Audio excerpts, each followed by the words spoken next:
Pessoal, voltando do intervalo, vamos para a nossa entrevista, sem mais delongas, porque eu estou muito animada e curiosa para ouvir a ministra Esther Dweck, da Gestão e da Inovação de Serviços Públicos. Ministra, que prazer, que honra tê-la conosco aqui no Mercado Aberto, no UOL. A ministra está em Davos, no Fórum Econômico Mundial, é a mais alta autoridade do governo brasileiro presente em Davos.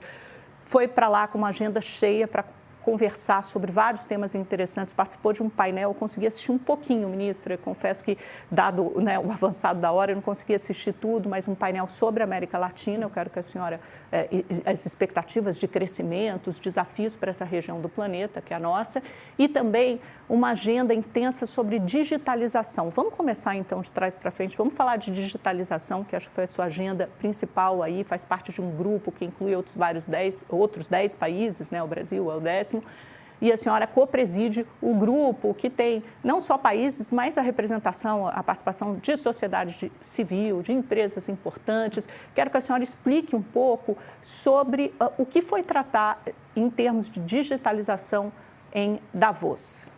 Bom dia. Bom dia, bom dia. É um prazer falar com vocês aqui. Essa agenda ontem foi minha principal agenda para eu ter vindo para Davos. Claro que uma vez aqui, eu tive vários convites e tenho participado de várias outras agendas, inclusive de reuniões bilaterais também importantes. Hoje uma com o ministro da Espanha, que foi muito boa também. Mas essa agenda é uma colaboração internacional. Ela começou ano passado, que era a lógica de pensar as coisas que que é de interesse comum de todos os países, das empresas, e que a gente tem que, de alguma forma, proteger e ter uma espécie de um consenso internacional de como gerir isso. Está muito voltada para as carteiras digitais, então a gente cada vez mais tem carteiras digitais com documentos, com cartões, e isso é algo que a gente tem uma preocupação de que isso não fique preso a uma única tecnologia, então possa estar aberto. A própria interoperabilidade de dados internacionais, como é que um país acessa o dado do outro com privacidade, com segurança, sem de alguma forma, abrir mais do que deveria. Tem uma discussão muito grande no mundo sobre a verificação etária, nas redes sociais, que é algo que a gente no Brasil está discutindo muito, a gente tem até março, inclusive, para lançar uma nova solução. Então, é uma ideia de juntar uma parceria público-privada, mas também com participação da sociedade civil, por exemplo, quem preside pela sociedade civil é a IATA, dessa área de aviação, porque a gente tem muito interesse nessa discussão, a parte de organismos internacionais, que é presidida pelo Banco Mundial, a parte das empresas, são as 10 maiores empresas que trabalham com código aberto, e quem preside é o Google, e são os 10 países que também mais têm código aberto no mundo, que o Brasil é o 5º do mundo em código aberto, e foi escolhido para presidir esses grupos de governo. E foi muito para a gente, é importante isso, porque com isso o Brasil influencia muito a agenda e está muito, muito alinhada com a nossa agenda de governo digital no Brasil. A gente justamente está discutindo, a gente tem a nossa carteira digital dentro do GovBR, a gente está discutindo interoperabilidade de dados, que é uma demanda do presidente Lula, da gente ter a base de dados do Brasil. Então, são temas muito, muito alinhados com o que o Brasil está fazendo. E justamente por o Brasil, na visão dele, estar num dinamismo muito grande, ele foi convidado para presidir. Inclusive, os outros países abriram mão das suas candidaturas para que a única candidatura fosse a brasileira. E eu fui eleita, então, no final em dezembro para presidir esse grupo. E aqui, hoje, foi a reunião onde teve uma reunião de quem participa do grupo, que são 10, são 40 organismos, ou governos e empresas que participam dessa colaboração internacional.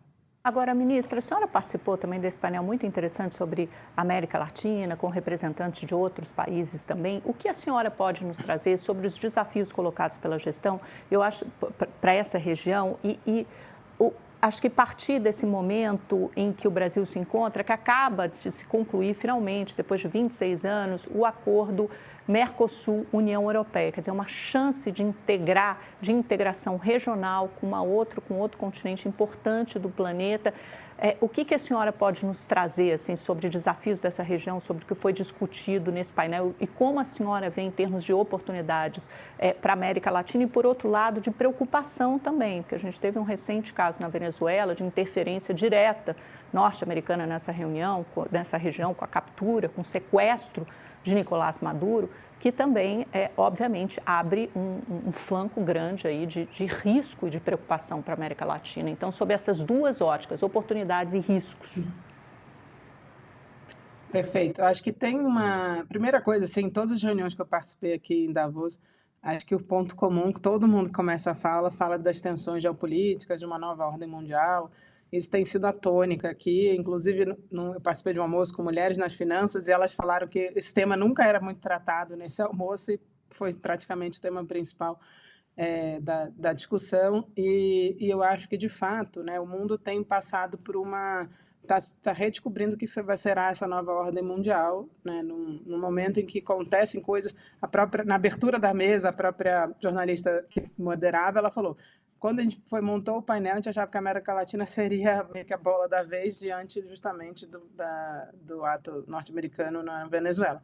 Mas essa semana o tema mudou para ser o Ártico, né? Justamente a discussão ali da Groenlândia, mudou completamente o foco, embora, claro, que a região continue sob tensão com as questões geopolíticas. Por outro lado, a gente falou que é um momento também de repensar estratégias de desenvolvimento e de crescimento. Acho que houve um consenso que a região não está indo mal relativamente, né? Os países estão crescendo, alguns mais do que outros, mas a gente tem uma taxa de crescimento, e eu falei bastante do Brasil, da gente ter, né, era uma preocupação de como é que a gente rompe o teto de crescimento de 2%. O Brasil já nos últimos 2 anos tinha crescido, 23, 24 cresceu acima de 3%, né, e a gente continua com uma taxa de crescimento relativamente boa, perto do que tinha acontecido nos períodos mais recentes, e eu falei um pouco da nossa estratégia para que isso acontecesse, combinando diversos fatores, né, desde a distribuição de renda, da retomada dos investimentos públicos e privados, também das políticas industriais. Esse foi uma tônica, a política industrial, a questão tecnológica, como a região precisa dar um salto nessa linha, e falamos também da possibilidade de uma integração maior entre a região. Estava presente uma representante do México, que é uma assessora direta da presidente Cláudia, né, que apresentou um pouco a estratégia que o México está tendo, e tem muitas sinergias com o que o Brasil tem feito. Né, tinha um representante do BID, o presidente do Banco Central peruano e também um empresário da Colômbia. Né? Então, foi uma mesa bastante dinâmica e eu acho que o consenso um pouco de todos é isso. A América Latina tem um potencial de crescimento maior, um pouco uma tônica foi a questão da política industrial, do aumento dos investimentos, do aumento da produtividade, né? E o que eu falei bastante são esses motores que puxam isso, né? E que no Brasil a gente tem tratado, e houve uma certa... E a jornalista, acho que teve uma fala interessante, falando um pouco dessa mudança, de que agora é muito mais aberto essas políticas, a fala sobre as políticas de desenvolvimento, né? No mundo inteiro, em especial na América Latina, e como isso é algo que pode, de fato, ser uma oportunidade para um avanço. E eu acho que, e aí se falou muito na região como tendo um potencial enorme pela questão da transição verde, transição ecológica, né? Como um potencial de justamente fazer a região ser um atrativo. Então, acho que foi um pouco essa tônica aí da mesa. Ministra, infelizmente, nosso tempo aqui é tão curto que eu queria ouvi-la assim, durante mais 40 minutos. Mas eu não sei se a senhora participará agora, vai ouvir, está presente nessa plenária com o discurso do presidente americano Donald Trump, que é o mais aguardado. Que riscos a senhora identifica como representante brasileira aí? E aí eu quero te perguntar também por que só a senhora, como representante do governo, não foi ministro da Fazenda, não foi presidente Lula, não foi presidente do Banco Central, em um momento em Davos que nunca se concentraram tantos líderes e chefes de Estado e de governo e também muita gente do setor privado com uma forte presença brasileira, se não é um erro não ter mais autoridades brasileiras presentes. E o que a senhora espera desse discurso de Donald Trump e quais são os riscos embutidos aí? Olha, é difícil dizer o que a gente espera do discurso do Donald Trump. Ontem ele falou bastante, né, depois de um ano de governo, acho que deve ser algo alinhado com o que ele disse ontem. De fato, ele está na Europa nesse momento, né, e a minha conversa mesmo com o ministro espanhol fala muito das tensões de como a Europa está se repensando, né, e aí, justamente, uma coisa que eu falei no fórum hoje, nesse debate sobre a América Latina, é que a ideia do acordo Mercosul-União Europeia foi pensada, né, 30 anos atrás, mas quando o presidente Lula tomou posse pela primeira vez, em 2003, tinha muita ideia de fazer uma integração com os Estados Unidos e mudou-se o foco para fazer uma integração com a Europa, justamente já pensando no mundo polarizado entre Ásia e Estados Unidos, que então a melhor região para a gente se integrar seria a Europa, porque estaria em desafios parecidos. E hoje, justamente na reunião com o ministro espanhol. Claro que a gente tem muitos desafios parecidos e que essa integração pode ser um potencial para ambas as regiões poderem avançar. Eu acho que, então, sim, o que eu espero não espero muito diferente do que ele vem falando aqui recentemente. A minha viagem, como eu disse, na verdade, foi muito mais baseada nesse evento paralelo, porque era uma reunião dessa colaboração internacional, foi por isso que eu vim a Davos, principalmente. E, claro, por estar aqui, oportunidades de encontros e debates, então participei também de algumas reuniões do fórum. Amanhã eu participo de algo muito interessante, tem a ver com uma outra área importante do Ministério, que é de compras públicas. E a gente justamente vai fazer uma adesão, até em nome do MIDIC, que há uma estratégia que o Fórum tem para que as empresas tenham como prioridade na sua aquisição de fornecedores a área de descarbonização, né? Então, privilegiar fornecedores que tenham como meta a descarbonização, que está muito alinhado com o que a gente fez na COP30 de compras públicas sustentáveis. Inclusive, o Fórum vai aderir à nossa declaração de Belém, justamente nessa linha de que as compras públicas tenham um viés de sustentabilidade. Então, as agendas que não lidam diretamente com a fala do presidente Trump, eu não devo estar presente, então, mas, obviamente, é impossível não acompanhar esse tema, né? Em qualquer lugar do mundo. Como espectador e saber as repercussões aí, para a senhora estar num lugar privilegiado. Ministra, uma outra pergunta importante, a gente tem mais 2, 3 minutinhos, que é sobre uma entrevista que o ministro Fernando Haddad deu aqui ao UOL News, primeira edição, anteontem, e ele falou sobre a transferência, né, da CVM para o Banco Central, a competência de fiscalizar fundos. E a gente sabe que a senhora está envolvida nessa agenda, assim como a AGU, o Ministério da Fazenda, o Banco Central. Qual é a ideia aqui? Pelas minhas apurações, deve ser enviado um projeto de lei complementar, né, assim que possível, para o Congresso, para se debruçar sobre essa questão. Por que é importante tirar do âmbito da CVM e trazer para o âmbito do Banco Central a fiscalização de fundos? E se pelo acordo de compartilhamento de dados que já existe hoje entre essas duas autarquias, BC e CVM, isso já não é possível, essa fiscalização? Que vocês querem avançar o quê? Tornar a regulação mais rígida? Qual é o propósito? Olha, o tema está sendo discutido principalmente entre Fazenda e Banco Central. O Ministério participa, assim, por qualquer mudança de competência de órgãos passa pelo Ministério, mas o que eu queria falar sobre esse tema é que esse é um tema que está sendo debatido no mundo.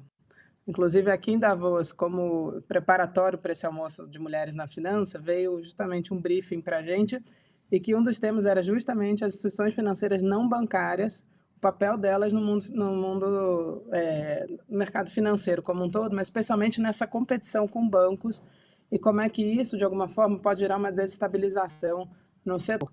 Isso é um tema que vem desde 2008 sendo discutido, desde a crise de 2008, não é algo novo, né? E eu acho que a discussão da regulação no mundo está sendo repensada. E acho que o Brasil é um país onde isso é discutido. A gente vem discutindo o Banco Central já desde a PEC também, como se vai ter uma mudança ou não na forma como o Banco Central atua. Eu acho que isso é parte de um processo de garantir maior estabilidade no setor financeiro brasileiro.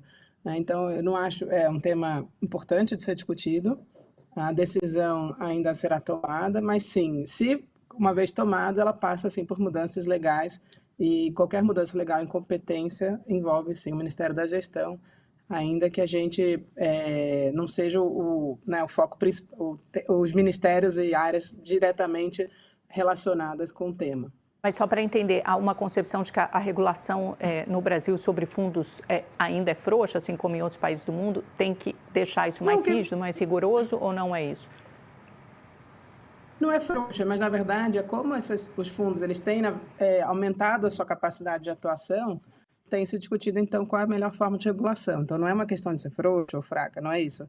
É só de pensar realmente qual é a melhor forma de regulação de uma maneira de garantir maior estabilidade no mercado financeiro, que obviamente afeta o mercado real e, portanto, isso é muito relevante para qualquer país. Então, acho que esse é o ponto central da discussão. Isso já vinha sendo gestado no Ministério da Fazenda há algum tempo, essa discussão, né? E agora o ministro Haddad tornou-la mais pública, né? Talvez sim, porque a decisão já esteja... E tem um prazo para enviar isso para o Parlamento, para a Câmara? Não, assim, não existe um limite legal para envio. Não, sim, uma expectativa, né, de envio, isso que eu quis dizer. Sim. Não, olha, eu realmente não sei, porque eu estava fora, acho que nessa última reunião, então não sei se já definiram um prazo. Tá certo, ministra. Quero te agradecer muitíssimo pela sua participação no Mercado Aberto. Volte sempre. Boa viagem ainda a você. Os nossos olhos estarão certamente voltados para aí hoje nos próximos dias. Obrigada, viu? Bom trabalho.